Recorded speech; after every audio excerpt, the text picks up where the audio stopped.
Hello guys, तो हम यार पिछली वीडियो को यहीं कंटिन्यू दोबारा कर लेते हैं।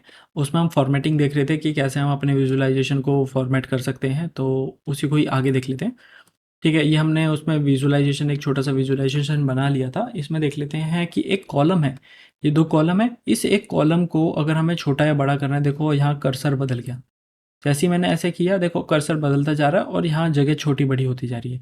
अब देखो क्या है, यहाँ नाम जैसे ही मैं इसको छोटा बड़ा कर रहा हूँ, जैसे ही छोटा करूँगा तो ये नाम जो है वो 2 लाइन में हो जा रहा है। अगर मुझे क्या करना है, सिर्फ़ एक ही लाइन में चाहिए कि यार नहीं अच्छा नहीं लग रहा और सब नीचे चले गए, मुझे स्क्रॉल करना पड़ेगा और जगह मेरे पास इतनी ही है।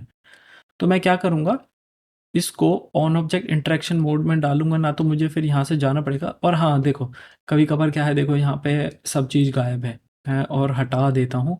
तो फ्रीक आउट मत हो जाना कि घबरा जाओ कि कहाँ चले गए। तो मैंने पिछली वीडियो में भी बता रखा है, व्यू में जाना, बिल्ड अ विजुअल फॉर्मेट और डेटा, यहाँ पे आ जाएगा तीनों आइकन, यहाँ पे right click, open in new panel, open in new panel. तो यहाँ सब आ जाएगा। अब हम बात कर रहे थे कि ये नाम यार एक ही लाइन में लेके आने हैं, तो इसे हम टेक्स्ट रैप कहते हैं। ठीक, तो हम ऑन ऑब्जेक्ट इंटरेक्शन पे लेके जाएंगे। पहले इसे डबल क्लिक किया, देखो एक सिंगल क्लिक किया सर्कल, डबल क्लिक किया स्क्वायर, तो ऑन ऑब्जेक्ट इंटरेक्शन पे आ गया है। इसको मैंने क्लिक किया तो देखो यहाँ पे डायरेक्ट फॉर्मेट खुल गए हैं। तो टेक्स्ट रैप ऑन हो रखा है कि टेक्स्ट रैप हो जाए उतनी जगह में पूरा दिखाई दे। जैसे ही मैं इसको ऑफ करूँगा ना, रैप नहीं होगा, अब आगे चला जाएगा, डॉट डॉट डॉट देगा। इससे क्या है, अच्छा भी फ़ील हो रहा है। या फिर अगर किसी को देखो पूरा ही नाम चाहिए, नहीं मुझे तो यहीं देखना है पूरा नाम, तो वो टेक्स्ट ऐप ऑन कर सकता है, ना तो ऑफ करो तो ज़्यादा अच्छा है। दूसरा क्या था, हमने साइज़ देख लिया, टेक्स्ट ऐप देख लिया। अगर मान के चलो ये थोड़ा-सा और बड़ा है, इसमें डेटा भी है हमारा, इसमें एक डेटा और जोड़ लेते हैं एवरेज प्राइस का। अब देखो दिखाई तो दे नहीं रहा, तो हम इसे बड़ा भी कर सकते हैं, जितना चाहे उतना। अब मान के चलो 5-6 है, मान के चलो मैं ऐसे ही रैंडमली सेलेक्ट कर रहा हूँ, तो हम इसको ऐसे ही बड़ा भी कर सकते हैं। ठीक है, अभी मैं हटा दूंगा इसे थोड़ी देर में। और अगला फॉर्मेटिंग के लिए, अब मुझे मान के चलो ये यहाँ अच्छा नहीं लग रहा, यहाँ मुझे तो ये यहाँ कोने पे लगाना है, ऊपर की तरफ मुझे तो बार लगाने हैं कि कैसे ये जा रहा है बार, या फिर एक ग्राफ लगाना है, वो नीचे की साइड मुझे ये विजुअल देना है और वो भी पूरे में देना है। तो ऐसे करके पूरा कर लेंगे।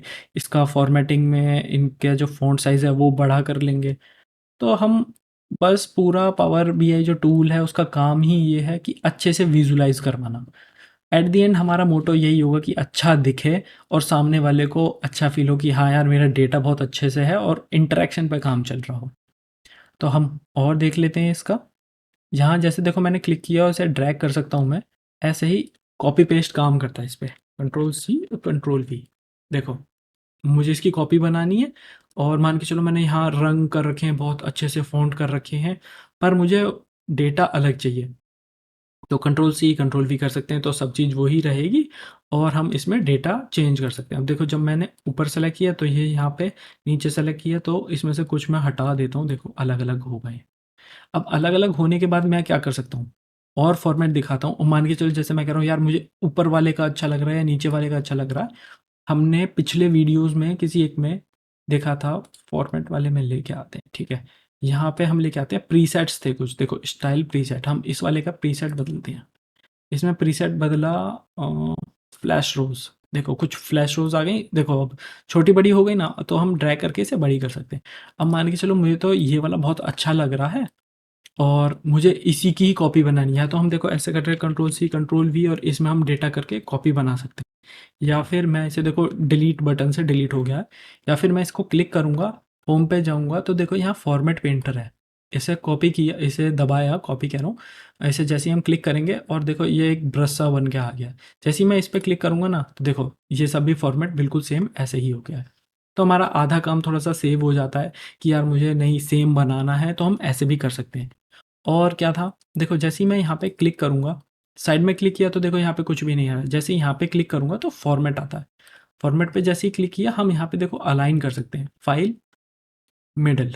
अब देखो ये एक दूसरे के ऊपर आ रहा है। मैं अभी इसे बताता हूँ, ये लेयर है। ठीक, ये भी बताते हैं कैसे होता है। ऐसे ही यहाँ पे अलाइन, मिडल, बॉटम, लेफ्ट, ये सब उंगली करके देखना, पता पड़ जाएगी कहाँ पे क्या है। या फिर हम या तो ये यूज़ कर लें या फिर ऐसे करके यूज़ कर सकते हैं। कि इसको क्लिक करा और इधर-उधर कहीं पे भी रख लिया और अपनी ये जो रेड डॉटेड लाइन्स है, ये गाइडलाइंस है, इसका हम इस्तेमाल कर सकते हैं कि देखो हम सेंटर में आ गए और फिर फुल सेंटर में आ गए। देखो पूरा का पूरा सेंटर, यहाँ से भी हॉरिज़ॉन्टल भी, वर्टिकल भी हम सेंटर में आ गए, या फिर हम अभी वर्टिकली सेंटर में चल रहे हैं। देखो वर्टिकल के सेंटर में चल रहे हैं, ठीक है? ये देखो पूरा वर्टिकल सेंटर में चल रहा है। अब हॉरिजॉन्टल जो लाइन है हमारे पास, ये ऐसे हॉरिजॉन्टल लाइन है, ये वर्टिकल है। या फिर हम इसकी देखो पोजीशन कैसे बदल सकते हैं, तो इसको क्लिक कर रखा है, साइज़ एंड स्टाइल में जाना, साइज़ एंड स्टाइल में जाना, देखो यहाँ हॉरिजॉन्टल है, यहाँ वर्टिकल है। अगर मैं देखो 200 लिखूंगा, देखो ये वर्टिकल में जा रहा है, ऊपर नीचे ऐसे जा रहा है। हॉरिजॉन्टल में 300 लिखूंगा, देखो साइड में हो जाएगा, ठीक है? तो हम इसको भी ऐसे करके कर सकते हैं। और क्या है, साइजिंग मैंने पिछली वीडियो में बताई थी कैसे फॉर्मेट करनी है, कैसे इन सब की साइज़ बदलना है। और ग्रुप, हाँ, ग्रुप भी देख लेते हैं कि देखो दोनों को सेलेक्ट किया, इसको सेलेक्ट करके कंट्रोल दबाया, इसको सेलेक्ट करके कंट्रोल दबाया, तो फॉर्मेट में गए ग्रुप, ये ग्रुप हो गया। हम दोनों को एक साथ लेके चल सकते हैं। देखो कंट्रोल नहीं दबा रखा। अभी मैं अनग्रुप कर देता हूँ इसको, क्यों, मुझे कुछ दिखाना था।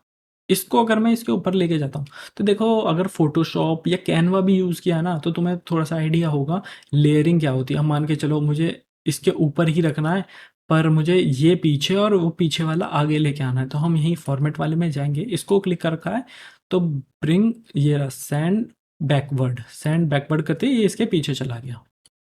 ठीक है, दिखाई दे रहा है ना? जैसे ही मैं इसके ऊपर ला रहा हूँ तो हो जा रहा है, पर ये बैकवर्ड जा चुका है, कि मुझे सिर्फ़ इतना ही दिखाना है। बैकवर्ड जा चुका है, ये लेयर है, जैसे ही क्लिक करूँगा तो पूरा दिखाई देगा, पर जैसे ही मैंने उसके पीछे कर रखा तो बैकवर्ड हो रखा। हमारा ये काम था। तो यार स्टाइलिंग थोड़ी-सी बस इतनी ही है, और सब थोड़ा बहुत बता दिया था, जैसे-जैसे स्टाइलिंग होगी हम आगे देखते चलेंगे। और हाँ, कभी यार ये हट जाए तो ध्यान रखना, फ्रीक आउट मत हो जाना कि कभी गायब हो गए, मैं कहाँ से लेके आऊँ, तो व्यू में जाके बिल्ड, क्योंकि मुझे बहुत सारे कमेंट यही आते थे पहले जब मैं केटी देता था, देखो कि ये साइड में हट गया है तो कैसे लेके आएँ इसको वापस, तो बिल्ड अ विजुअलाइजेशन, फॉर्मेट और डेटा। केटी का मतलब होता है नॉलेज ट्रांसफ़र। ये कंपनियों में देखो एक यूज़ होता है वर्ड केटी, नॉलेज ट्रांसफ़र की।